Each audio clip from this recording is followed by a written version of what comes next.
Y ahora revisamos conceptos prácticos en relación a la axila. Cuando hay datos clínicos de compromiso vascular o cuando se planea la realización de una fístula arteriovenosa para los casos de diálisis renal, se pueden realizar estudios de imagen que nos va a ayudar a valorar el estado que tienen los vasos sanguíneos.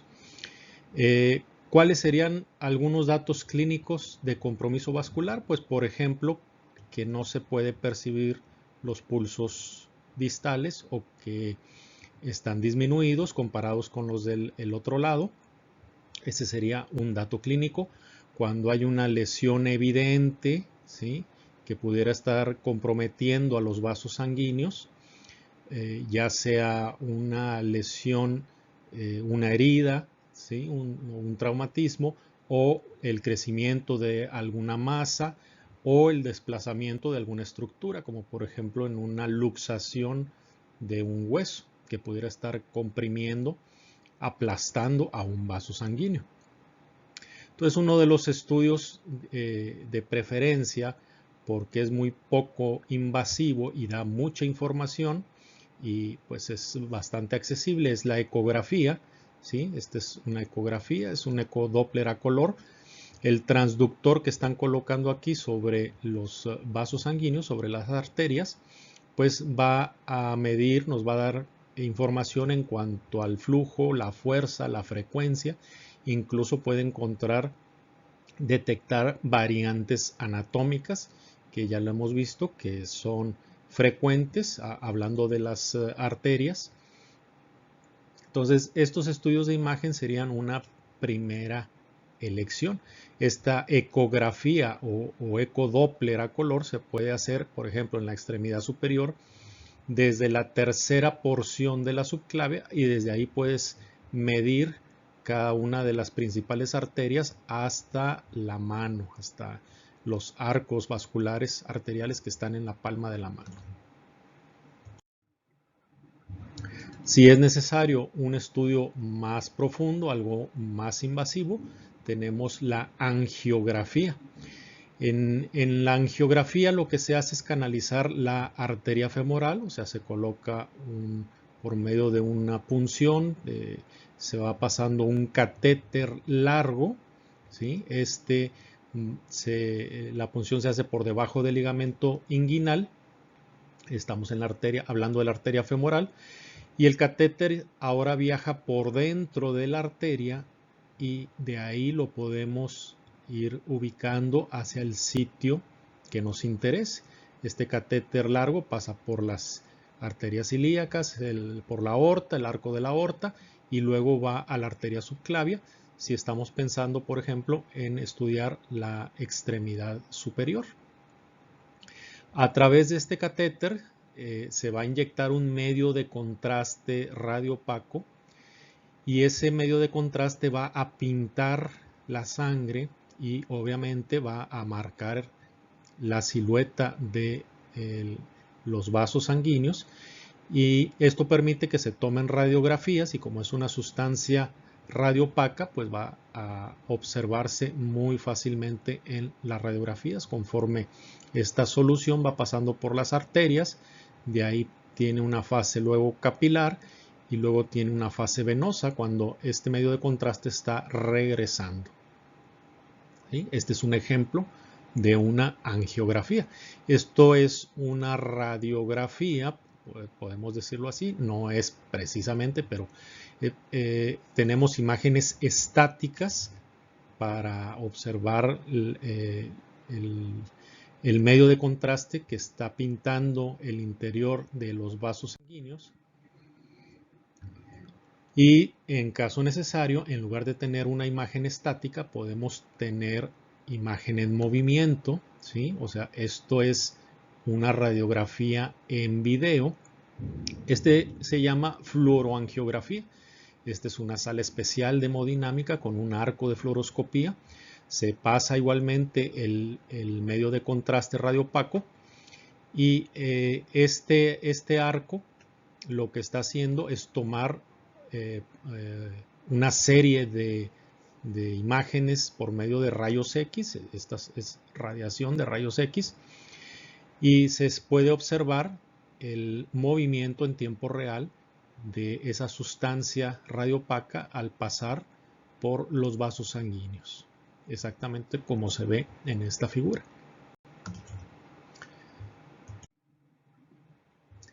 En cuanto a las lesiones, señala el libro que habla de las fracturas de la primera costilla. Los vasos sanguíneos, sobre todo los vasos más grandes, los vasos principales, en los sitios en que están más expuestos a sufrir lesiones, pues es donde están más fijos, donde se pueden mover poco y desplazarse, ¿sí? Lo que pudiera disminuir la compresión que se produce sobre ellos o el estiramiento que se produce sobre ellos. Y precisamente en esta región, aquí sobre la primera costilla, vemos que los vasos sanguíneos están muy fijos en su posición entre hueso y entre inserción de músculos y un espacio estrecho, reducido. Esto provoca que, por ejemplo, aquí las fracturas de la primera costilla, vemos aquí el trazo de la fractura, ¿sí? Con algo de desplazamiento, potencialmente puedan dañar a estos vasos sanguíneos, ¿sí?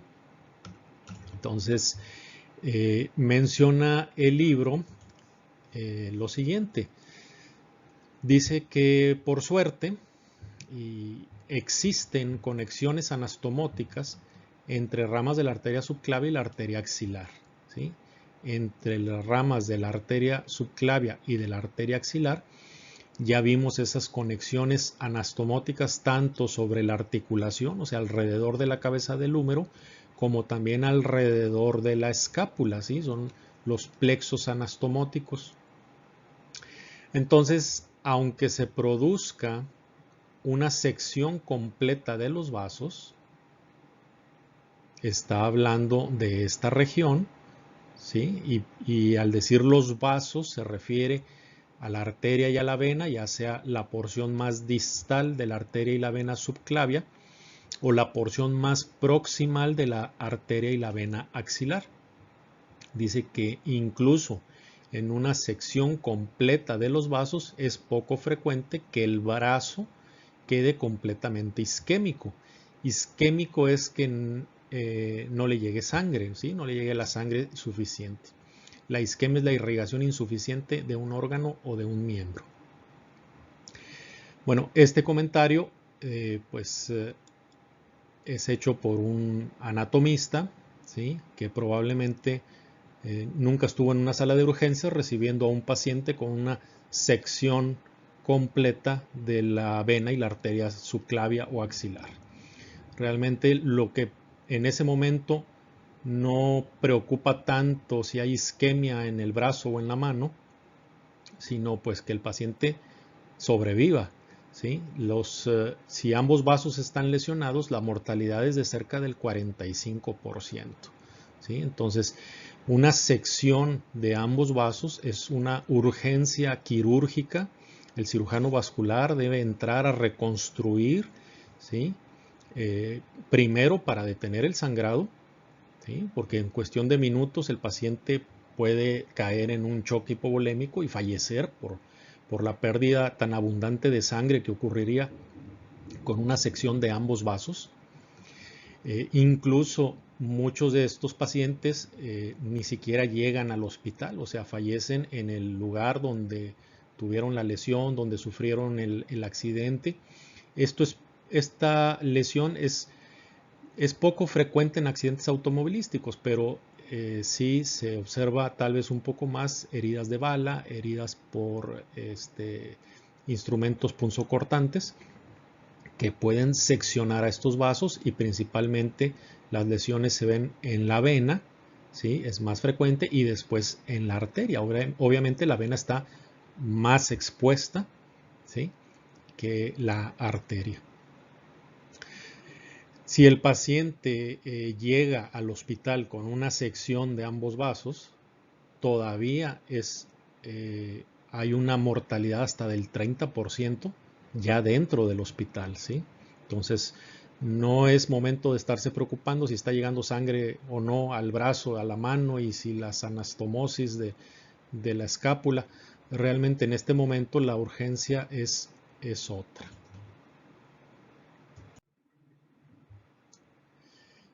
Ahora vemos a la luxación anterior de la cabeza del húmero. Esta imagen la van a ustedes a reconocer. Ya habíamos mencionado el hombro en charretera, ¿sí?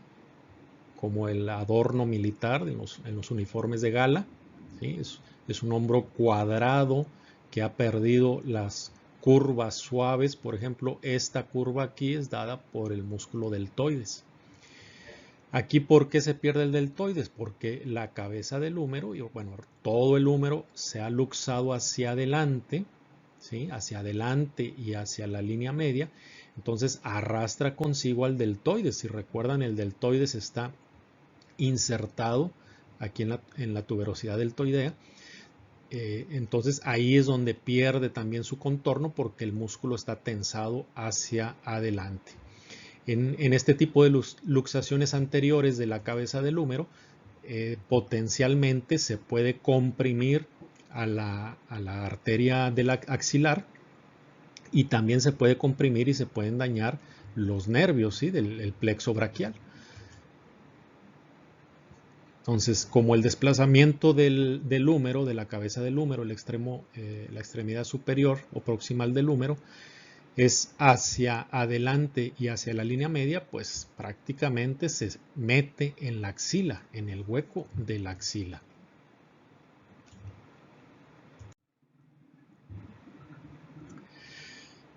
Ahora estamos aquí señalando lo que menciona el libro, que es el acceso venoso subclavio axilar.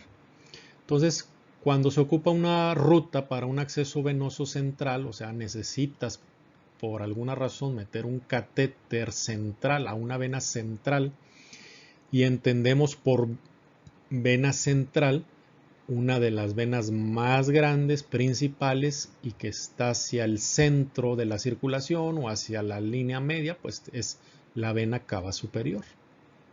Esa sería la vena central. Entonces, la ruta subclavia y la ruta yugular son las más usadas, ¿sí? Cuando quieres llegar aquí a esta vena, ya por llegar al corazón, es la ruta de la subclavia o la ruta de acá en el cuello, de la yugular. Entonces, estos son catéteres o vías de acceso que pueden estar por semanas o por meses, ¿sí? Pueden durar mucho tiempo instaladas. La ruta subclavia es, aquí el libro nos menciona, es como una queja del libro, de que es una denominación equivocada que le dan los clínicos, o sea, los que realizan este tipo de procedimiento, lo conocen como una subclavia o una vía subclavia o una vena subclavia o bueno, es vía de acceso subclavia, ¿sí? Y el procedimiento pues es una punción con un catéter donde después se utiliza como una guía para meter ahora sí la sonda, ¿no? El catéter que va a quedar ahí colocado. Y el libro lo menciona de que la mayoría de los clínicos lo que hacen al puncionar es que están entrando en la vena axilar, esa es la queja, que le llaman vía subclavia, pero están puncionando la axilar. Lo mismo que el comentario anterior sobre la anastomosis, que suerte que tenemos esa anastomosis cuando está seccionada la arteria y la vena axilar o subclavia. Lo mismo pasa aquí, realmente el clínico cuando dice que va a hacer un abordaje subclavio, no está diciendo realmente que va a puncionar a la vena subclavia. Está diciendo que va a ser un abordaje subclavio, o sea, el abordaje por debajo de la clavícula, ¿sí? Que si al final la punción, o sea, el pinchazo que van a dar en la vena es en la vena subclavia o es en la vena axilar, pues la distancia puede ser de escasos milímetros y no tiene la mayor importancia si estás puncionando una u otra con esa distancia tan pequeña. Recuerden que tanto la vena como la arteria en este lugar solamente cambian de nombre porque están pasando por encima del borde lateral de la primera costilla, pero de ahí no hay forma de que identifiques o no hay forma de encontrar una diferencia en la estructura de la vena, en este caso de la vena de la subclavia con la axilar. O sea, da lo mismo si estás puncionando la subclavia que puncionando la axilar, porque lo que quieres es simplemente meter un catéter que vaya como vía central. Entonces, pues parece que es una queja que no tiene mucho sentido, ¿no? Probablemente que, como lo mencionamos, el término, la costumbre, pues le decimos y ustedes mismos le van a decir un abordaje subclavio, que no precisamente van a estar entrando en la vena subclavia. Puede ser que entren en la vena axilar y no tiene nada de malo, ¿verdad?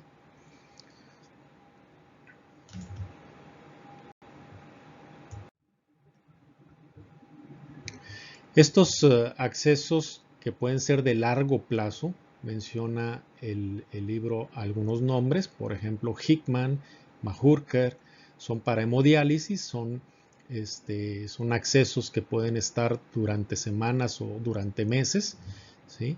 Y que a veces hay necesidad de cambiarlos, pues solo porque se hayan desplazado, porque el material haya sufrido algún deterioro. Esos se consideran accesos para largo plazo. Hay catéteres para hacer accesos de corto plazo, ¿sí? Estos son por vía subcutánea, o sea, como si fuera una punción, una inyección, y se utilizan incluso catéteres de varias luces, o sea que dentro del catéter, de la manguerita que va ahí dentro a la vía central, puede tener diferentes pasajes dependiendo para qué lo necesitamos, ¿sí? Y estos son los que se utilizan en las unidades de cuidados intensivos, donde se espera que sea un acceso de corto plazo, ¿sí? Esperando una evolución favorable o que en algún momento de que se necesite se pueda quitar y cambiar el acceso utilizando otra vena.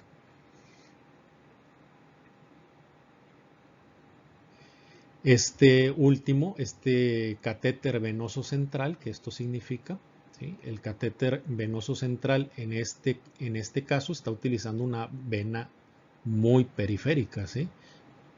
A diferencia, por ejemplo, de este, ¿sí? Entonces, la diferencia está en la longitud del catéter, donde aquí es necesario un catéter más largo, ¿sí? Requiere un poco más de habilidad para poder colocarlo en su sitio, ¿sí? Y aquí es un catéter más corto, pero estás puncionando una vena de calibre más grueso y en una situación también un poco más complicada que en el pliegue del codo. Entonces, estos catéteres pues se utilizan para pasar medicamentos, para pasar sedación, para tomar muestras, para pasar líquidos, pasar sangre, nutrición parenteral, etcétera. Tienen múltiples usos. Técnicamente todos estos son catéteres venosos centrales porque la punta del catéter se abre en la vena cava superior, o sea, en la vena central, ¿sí? O sea, los tres son catéteres venosos centrales, ¿sí? Aunque este se haya colocado de manera muy periférica, ¿sí? En el brazo, en el pliegue del codo. Y técnicamente la inserción de todos es periférica, ¿no? Porque por más cerca que estés, esto sigue siendo una punción periférica y no una punción directo en la que se considera que es la vena central, ¿sí?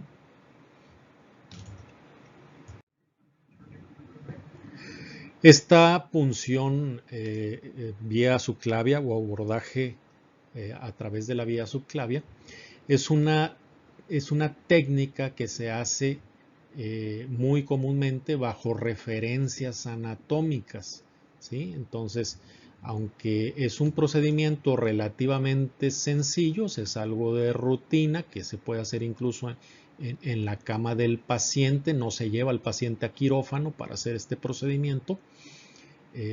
Se hace bajo referencias anatómicas, lo que implica que la persona, el médico que va a realizar el procedimiento, pues deba conocer muy bien la anatomía de esta región.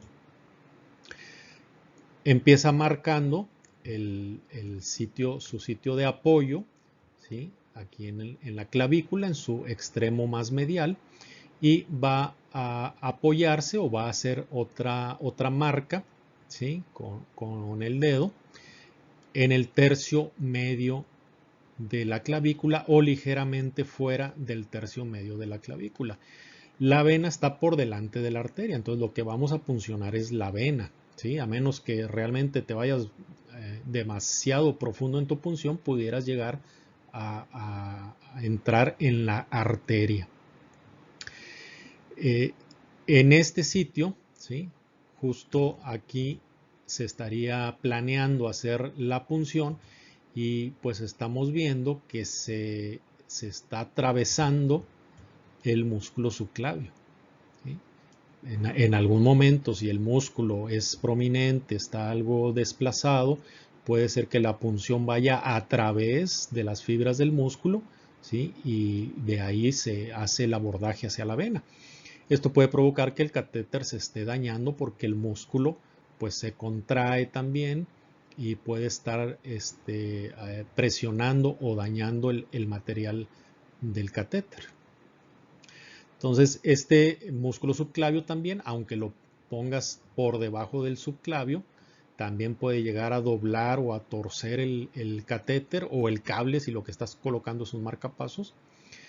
Entonces, vean cómo también es importante conocer este músculo, ¿sí? Para tratar de evitarlo al hacer esta punción, ¿sí? Como les digo, son referencias anatómicas.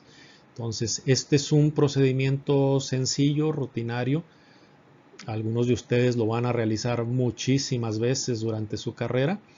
Y si no lo incluye su programa de disección anatómica, pues estaría bueno, estaría correcto que lo solicitaran de practicar en un cadáver estas punciones, ¿sí? Son orientaciones anatómicas, o sea, aquí vamos a estar viendo pues obviamente la piel, la superficie, pero tenemos que estar imaginando, ¿sí? Algunas partes sí las podemos tocar, como la clavícula, ¿sí? Muy adecuadamente, y otras tenemos que orientarnos conociendo en qué posición van a estar estructuras como el músculo subclavio y la vena y la arteria axilar en este caso. Axilar porque ya pasamos el borde lateral de la primera costilla. Este sitio pues es un sitio que también tiene su nivel de experiencia para hacer con éxito una punción. Es por debajo de la clavícula, entre la clavícula y la primera costilla, o sea, es un hueco donde tenemos que buscar ahí a la vena. Y tal vez pudieras pensar, bueno, si se batalla tanto de que un punto muy específico aquí abajo, ¿por qué no lo hacemos por acá arriba? Si hay más espacio, no hay nada que estorbe acá arriba, acá en el cuello. Bueno, aquí pues la anatomía nos da algunas pistas de que este es un sitio de más riesgo para hacer punciones. Claro que se realizan punciones, ¿sí? Pero ya no es algo tan de rutina como las que se realizan por debajo de la subclavia. Por arriba ocupa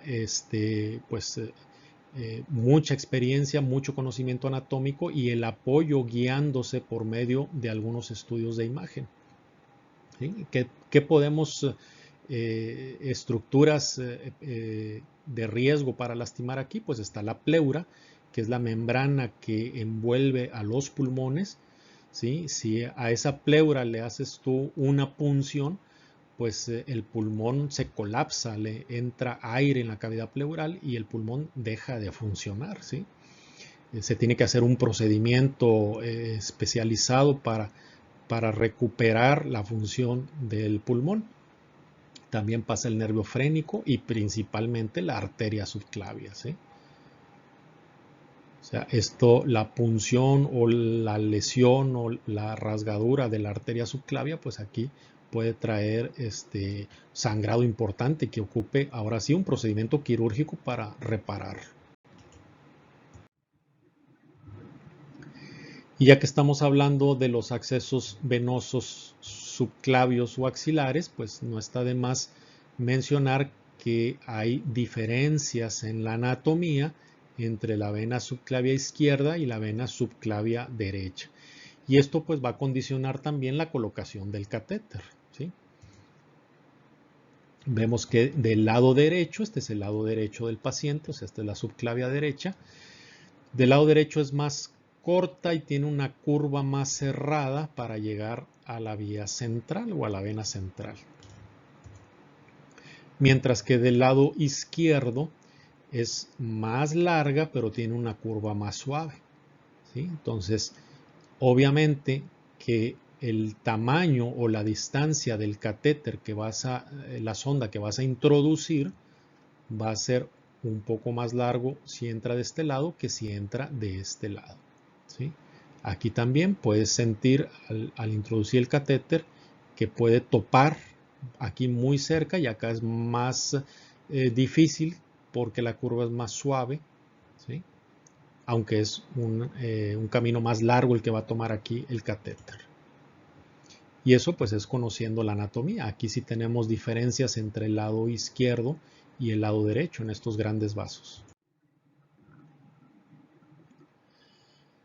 El libro menciona sobre edema, linfedema, ¿sí? Como algo que puede ocurrir en los casos de cáncer, pues hablemos un poco del cáncer, sobre todo el cáncer de mama. El cáncer de mama, el cáncer de la glándula mamaria, es el cáncer más común y es la causa más común de muerte por cáncer en las mujeres a nivel mundial, ¿sí? El mayor riesgo de padecer el cáncer de mama se puede ver en las mujeres que tienen obesidad, que consumen alcohol, que tienen antecedentes familiares de cáncer de mama, o sea que la mamá o alguna tía o la abuela tienen antecedente de cáncer de mama, que han estado expuestas a radiación, que tienen antecedentes reproductivos y hormonales que las predisponen a cáncer de mama, como por ejemplo una menarquia temprana, o sea, tener su primera menstruación a edad muy temprana, no tener embarazos, no haber dado lactancia, estar utilizando anticonceptivos orales, tener su primer embarazo hasta después de los 30 años y el consumo de tabaco. Esos son algunos de los factores de riesgo o que predisponen al cáncer de mama en las mujeres. Alrededor de la mitad de los casos de cáncer de mama diagnosticados se desarrollan en mujeres que no tenían estos factores de riesgo, que no se había identificado o no eran sospechosas de tener predisposición al cáncer de mama, ¿sí? Y el único riesgo identificado pues era el de que tenían 40 años de edad o más, ¿sí? Aunque no tuvieran ningún otro antecedente. Esto es para no confiarse, no porque ustedes, damitas, no tengan ninguno de estos factores, no es para confiarse de que esto no les pueda pasar. Una de cada 8 mujeres puede desarrollar cáncer de mama durante su vida. Y menciona el libro sobre el edema, sobre la inflamación, pero veamos entonces cómo se puede presentar. Esto es algo rápido, es algo sencillo, ¿sí? Tenemos edema y cambios de coloración en la mama, ¿sí? Realmente cualquier cosa extraña que veas o que sientas en la mama es algo que debe llamar la atención para hacer una exploración a fondo, ¿sí? Entonces, aumento de tamaño por edema, por inflamación, dolor, cambios de coloración, ¿sí? Todo eso son datos que deben ponernos en alerta. Retracciones de la piel, vean cómo aquí está hundida la piel, ¿sí? La piel de naranja se llama piel de naranja no porque tenga el color naranja, sino porque se parece a la textura de la cáscara de la naranja, ¿sí? Esa es la piel de naranja. Tenemos también la presencia de bolas, de masas, bultos, ¿sí? En este caso incluso puede verse el bulto. Lo más común o una de las presentaciones más comunes del cáncer de mama es un bulto que no se ve, pero que sí se puede tocar al hacer una palpación, una exploración, y que incluso es indoloro, o sea, no duele, solamente se toca una bolita. Esa es una de las presentaciones más comunes porque también hay más conciencia y se detecta más a tiempo el cáncer de mama, ¿sí? Entonces, aunque la presentación más común del cáncer de mama es una bolita que no duele pero que se puede tocar, pues el 90% de esas bolitas indoloras no es cáncer de mama, o sea, hay muchas otras razones, muchas otras patologías que pueden causar una bolita indolora en la glándula mamaria, ¿sí? Por ejemplo, la enfermedad fibroquística, ¿sí? Un fibroma, que es un tumor, pero es un tumor benigno, ¿sí? Quistes, ¿sí? Entonces son también causas muy común de masas indoloras que se pueden palpar y que no dan ninguno de estos otros datos.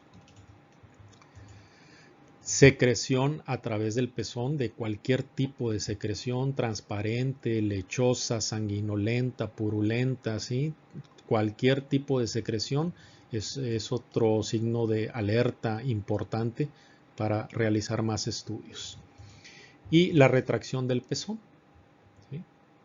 Está hundido el pezón, ¿sí? Obviamente que la presentación más común que se ven en estas épocas es la masa indolora, ¿sí? Pero si esa masa indolora se deja evolucionar, o sea, si no se hace nada al respecto, pues pueden ir apareciendo algunos o todos estos otros datos, ¿sí? O sea, esto va a depender de la evolución, ¿sí? Generalmente son casos con mayor evolución, son casos más tardíos al diagnóstico que en un caso temprano, donde simplemente tocar una bolita que no estaba ahí antes es altamente sospechoso para realizar estudios y hacer un diagnóstico temprano y no esperar a que llegue a estos grados. Entonces es una invitación a que se revisen, se conozcan la técnica de autoexploración, ¿sí? Y pues participar en las actividades del día 19 de octubre de cada año, que es el Día Internacional del Cáncer de Mama. Pues se recuerda a las víctimas de cáncer de mama y también se trata de hacer conciencia en la población para que aprendan técnicas para identificar tempranamente cualquier lesión y acudir a recibir atención adecuada. También son días que este día pues se conmemora organizado por la Organización Mundial de la Salud para concientizar a los gobiernos para que también tengan disponible para toda la población medios diagnósticos y medios de tratamiento para el cáncer de mama. Que la falta de recursos no sea una razón para seguir engrosando las estadísticas de defunciones por cáncer de mama. Entonces, todo esto viene a colación por lo siguiente. Menciona el libro sobre el edema. Vean esto, yo creo que todos hemos alguna vez sufrido de edema o inflamación. Lo muy común que es cuando decimos que se hinchan los pies, ¿sí? Los ves aumentados de tamaño, engrosados. Este edema es acumulación de líquido, ¿sí? Hay líquido intersticial, o sea, hay líquido entre los tejidos, alrededor de los vasos sanguíneos, alrededor de los nervios, ¿sí? Y las causas principales de este edema son causas de tipo vascular, insuficiencia venosa, trombosis venosa profunda, etc. Y hace este fenómeno que se llama el de la fovea, ¿sí? De que en la parte que está hinchada lo presionas con un dedo y al quitar el dedo rápido se ve que el hundimiento queda incluso por algunos segundos y poco a poco se va elevando hasta que queda otra vez como estaba, ¿sí? Esto es eh, la fobia o el signo del godete positivo, ¿sí? Aquí estamos viendo que es esto, entonces estamos hablando de líquido de edema, líquido intersticial. Y este es otro tipo de edema, este es linfedema, ¿sí? Aunque el libro lo menciona como que si fuera lo mismo el edema que el linfedema. Esto no es líquido intersticial, esto es líquido linfático, esto es linfa que está atorada dentro de los vasos linfáticos y que no puede drenarse, no puede salir de aquí. En este caso en especial, en esta paciente, un cáncer de mama que fue tratada con cirugía, con radiación, se quitaron ganglios de la axila y al quitar ganglios de la axila, pues si recordamos lo que vimos en la lección, son los encargados del drenaje linfático de la extremidad superior, pues es como si le hubieran cerrado ahí la llave para que la linfa siga fluyendo. Entonces la linfa se está acumulando y acumulando cada vez más. Esto es diferente al edema porque este linfedema es un edema más duro. Este no hace fobia. Si tú lo presionas, no se hunde, ¿sí? No se hunde tan fácil. Y este está localizado en regiones muy amplias, o sea, casi toda una extremidad, ya sea todo un brazo o toda una pierna, ¿sí? Que cuando es el edema puede estar muy localizado en la mano, en el pie, ¿sí? Pero no en toda la extremidad, ¿sí? Entonces, este linfedema también tiende a ser unilateral, ¿sí? De un solo lado y está relacionado con el daño a un grupo de ganglios que pueden ser ganglios axilares o ganglios inguinales. Ganglios axilares, pues por ejemplo, en el caso de cáncer de mama, por el mismo cáncer o por el tratamiento que se le da al cáncer. También otros tipos de cáncer que pueden afectar a los ganglios axilares, como en el melanoma, que es el cáncer de piel. O en la extremidad inferior vemos este linfedema causado por la filariasis. Esto es una enfermedad causada por un gusano. Este gusano con la exposición repetida, frecuente, las infecciones frecuentes, es un parásito por medio del piquete de un mosquito. Este gusano se mete en los vasos linfáticos y los tapa, ¿sí? Entonces también está produciendo un linfedema, ¿sí? Aquí la lesión pues tiende a ser, estos son lesiones crónicas, la lesión aguda puede ser dolor, inflamación, fiebre, ¿sí? Y cuando esto está repitiéndose, cuando sufre varios piquetes de este mosquito que transmite el parásito, y lo veríamos por ejemplo en zonas que aún son endémicas para la filariasis linfática, como algunos estados de Brasil, algunos lugares de Haití, de República Dominicana, ¿sí? Esta cronicidad provoca este daño en la piel, ¿sí? La piel se va engrosando, se va pigmentando también, y esto se conoce como elefantiasis. Elefantiasis por el volumen que se ve de la extremidad y por el aspecto de la piel, ¿sí? Entonces, esta filariasis linfática en estos casos extremos, ¿sí? Que cada vez son menos frecuentes porque pues, hay tratamiento para esto, ¿verdad? Llega a producir esto que se llama elefantiasis. Si hacemos aquí, si intentamos en estos casos de linfedema buscamos la fobia o hacer el signo del godete, pues vemos que al presionar no se hunde. ¿Por qué no se hunde? Porque cuando lo hacemos en el edema, el líquido está disperso todo alrededor de los tejidos. Entonces, al aplastar con el dedo, estás desplazando esos líquidos hacia los tejidos que están alrededor. Por más edematizado o más inflamado, pues vas a encontrar una fobia, un signo de Godete positivo. En este caso, como el líquido está dentro de los vasos linfáticos, por más que presiones, no se mueve el líquido, no tiene a dónde ir. ¿Sí? Por eso aquí no es tan fácil o no es muy evidente ese signo de Godete, que al presionar con el dedo se marque el hundimiento y se vaya recuperando poco a poco.